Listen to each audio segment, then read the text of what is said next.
Olá, tudo bem? O que você sabe sobre biotecnologia? Bom, esse vídeo pretende fazer um alerta para a sociedade brasileira no que tange ao pagamento de royalties em biotecnologia.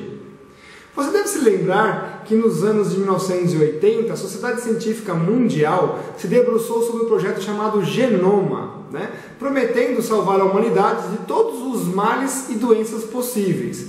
Lembra disso, né? Mas e aí? O que será que aconteceu?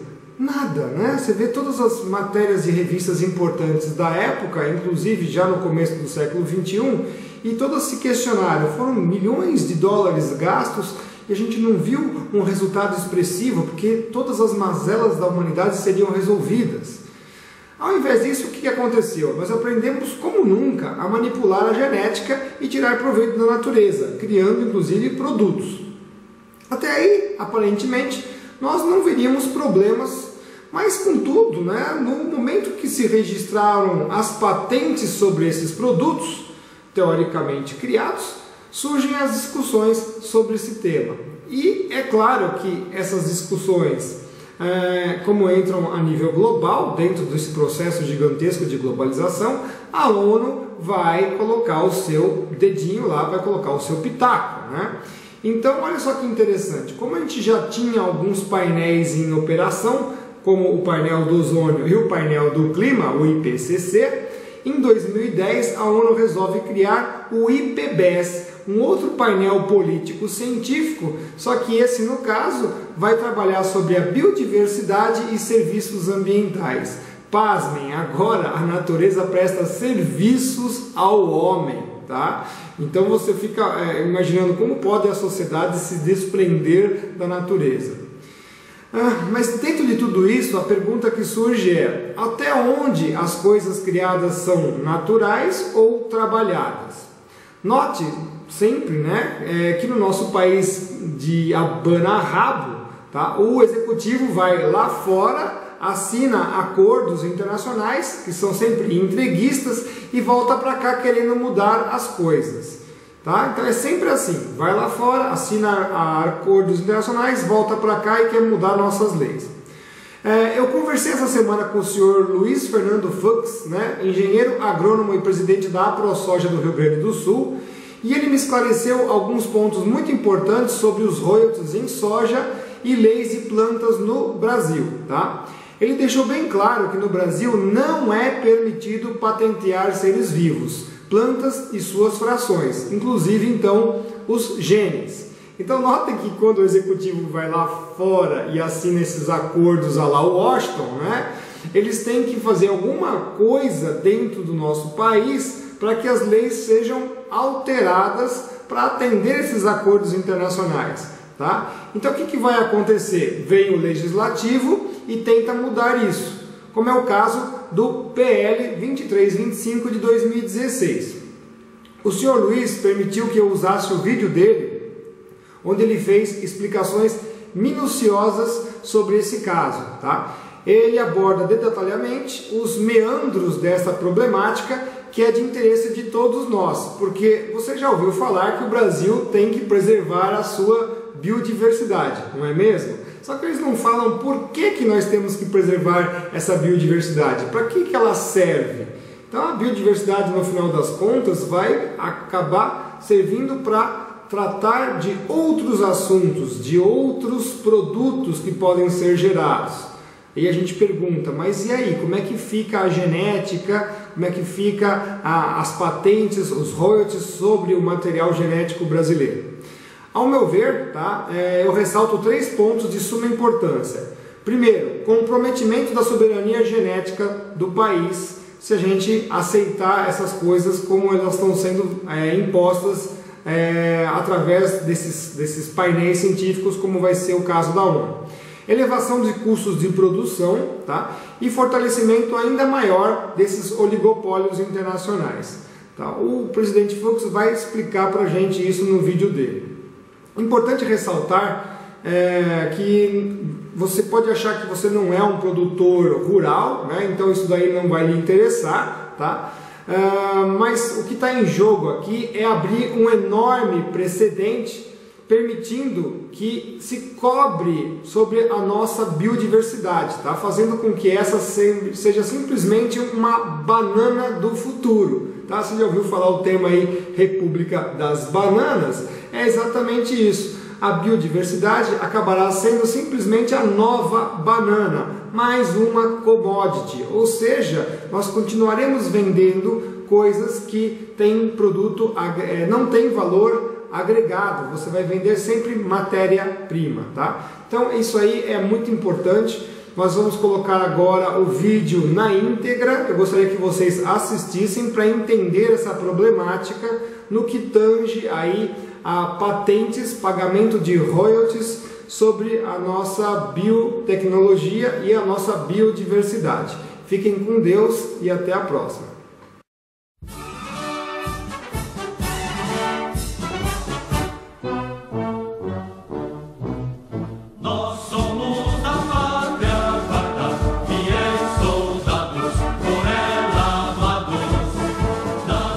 Saudação a todos os produtores de soja do Brasil e do Rio Grande do Sul.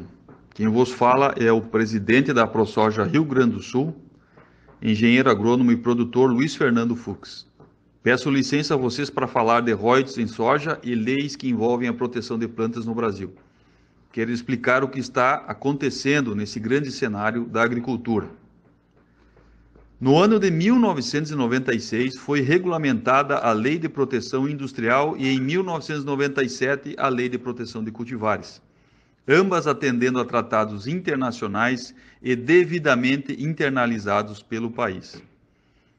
Sobre plantas, somos signatários da UPOV 78, ou União Internacional para a Proteção dos Obtentores Vegetais, atualização 1978.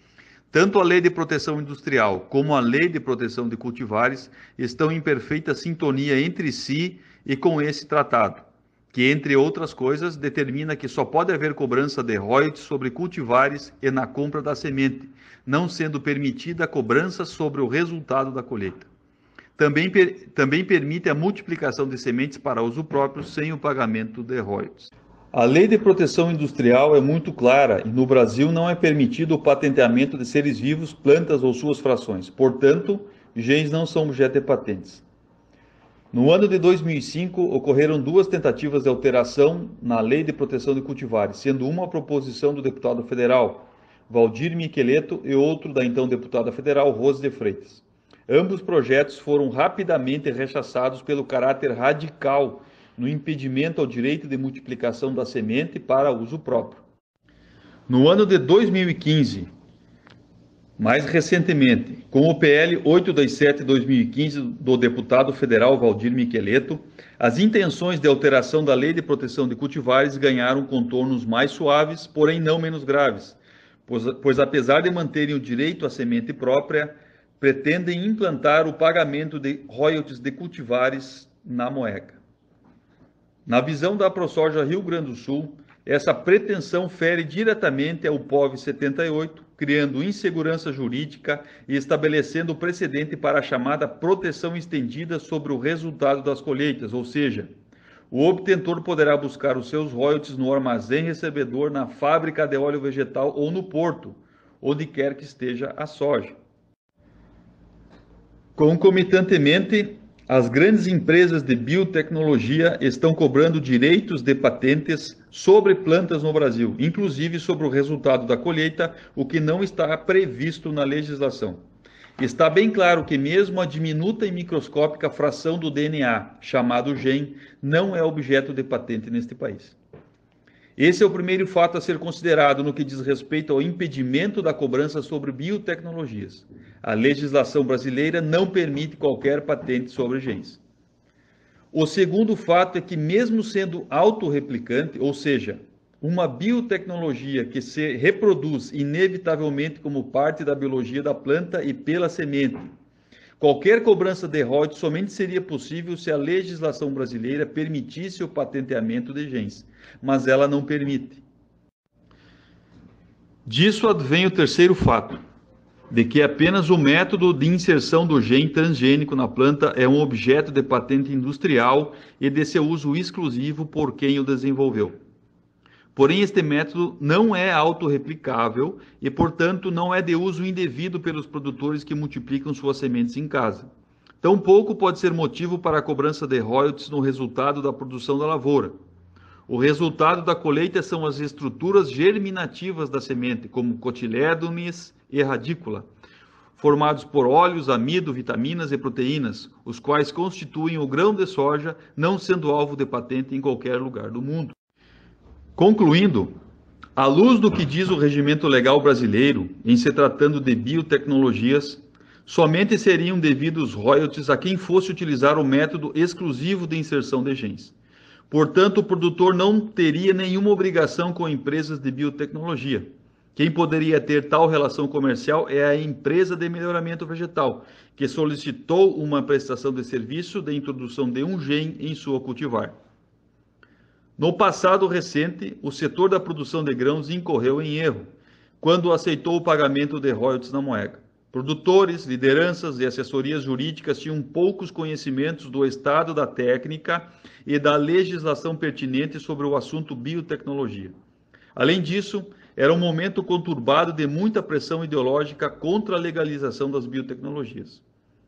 Também pairavam ameaças da retenção de navios na exportação, que hoje sabemos eram infundadas. Mas a atualidade é diferente.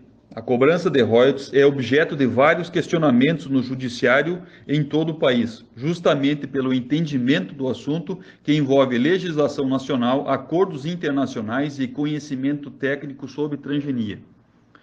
O que parece estar acontecendo é a tentativa de criar precedentes que justifiquem a maneira como os royalties vêm sendo cobrados através de boletos e multas na moeda pelo uso de sementes que, por direito, podem ser feitas na propriedade. Nota-se um esforço na consolidação de um cenário em que essas cobranças seriam um consenso aceito na cadeia produtiva e fariam parte da rotina do produtor de soja, que reconheceria o direito da patente biotecnológica e assim pagaria de bom grado. Mas, como falei anteriormente, não existe a possibilidade de patente sobre seres vivos no Brasil. O que existe é um direito sobre o método de inserção do gene transgênico, e isso o produtor não faz uso, não infringindo nenhuma lei. A Convenção da UPOV 78, hoje em vigor no Brasil, não permite a dupla proteção de plantas, ou seja, o uso de uma lei de cultivares e uma lei de proteção industrial ao mesmo tempo. Também não é permitida a proteção estendida, ou seja, qualquer direito de royalties sobre o resultado da colheita, quer seja no armazém, na indústria ou exportação. Porém, é permitido na sua atualização da UPOV 91, da qual o país não é signatário. O que vemos então, através da atual tentativa de mudança na lei de cultivares, é a estratégia da migração dissimulada da UPOV 78 para 91. Significa que, embora o setor de grãos não tenha falado abertamente ou tratado isso no Congresso, na prática já estaria ocorrendo. Essa insegurança jurídica provocada pela pretensa alteração da lei de cultivares, por si só, já será um motivo para essa migração. Recentemente, no último dia 18 de abril deste ano, foi literalmente ressuscitado o PL 2325/2007, de autoria da deputada federal Rose de Freitas, cujo objetivo é aproximar a atual lei de cultivares da atualização da UPOV 91. Há uma série de implicações na atualização da UPOV 78 para 91, e que a ProSoja RS, como entidade representativa dos produtores de soja, tem alertado.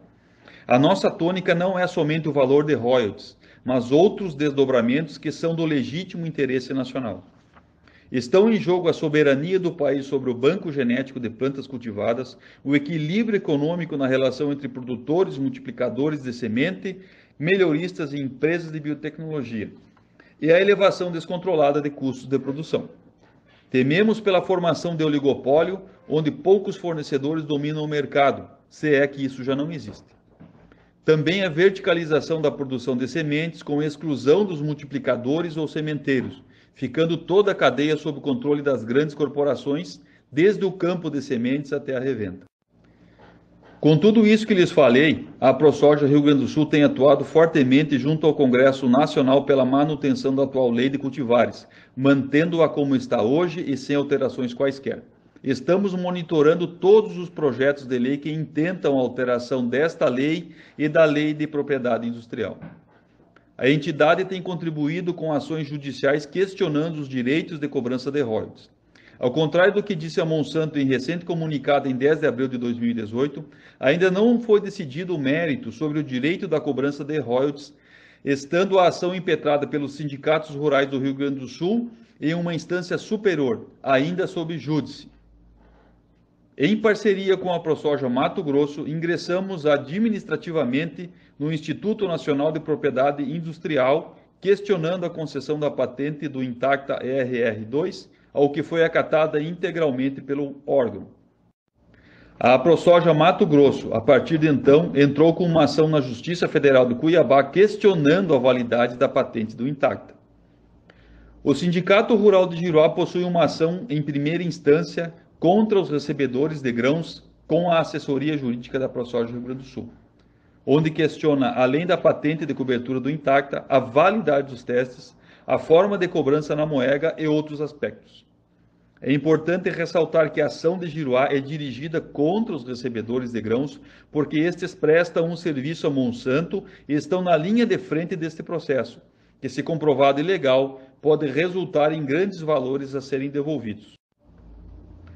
Convidada para uma reunião em 12 de abril deste mês pela Farsul, onde também estavam presentes a FETAG, a PASUL, a SERGS, a FECOAGRO, a ProSoja Rio Grande do Sul marcou posição nos termos que disse acima e propusemos às entidades que pensassem no depósito judicial de eventuais royalties cobrados na Moega. A esta altura dos fortes questionamentos judiciais, pouco agregaria ao produtor um acordo de redução de valores de royalties ou multas na Moega, pois isto apenas contribui para consolidar uma posição de concordância com as arbitrariedades desta cobrança, a revelia de nossa interpretação das leis e da vontade do produtor para resolver definitivamente essa questão, que envolve a biotecnologia. Propusemos também que a melhor forma de remunerar o trabalho das empresas de melhoramento vegetal e as demais tecnologias embarcadas na cultivar é a criação de um fundo de incentivo ao melhoramento vegetal fora da lei de cultivares. O produtor contribuiria no momento da comercialização com 1%. Esse fundo teria administração privada pelas empresas de melhoramento e rateado proporcionalmente em função do plantio de suas cultivares. É um sistema universal, pois todos pagariam e todos que têm variedades no mercado receberiam com uma taxa fixa. No entendimento da ProSoja Rio Grande do Sul, esse é o entendimento e a melhor forma para resolver o problema em relação aos direitos sobre plantas no Brasil e preservar o arcabouço legal que dispomos, cuja pretensa alteração será muito cara aos produtores e ao interesse nacional. Muito obrigado.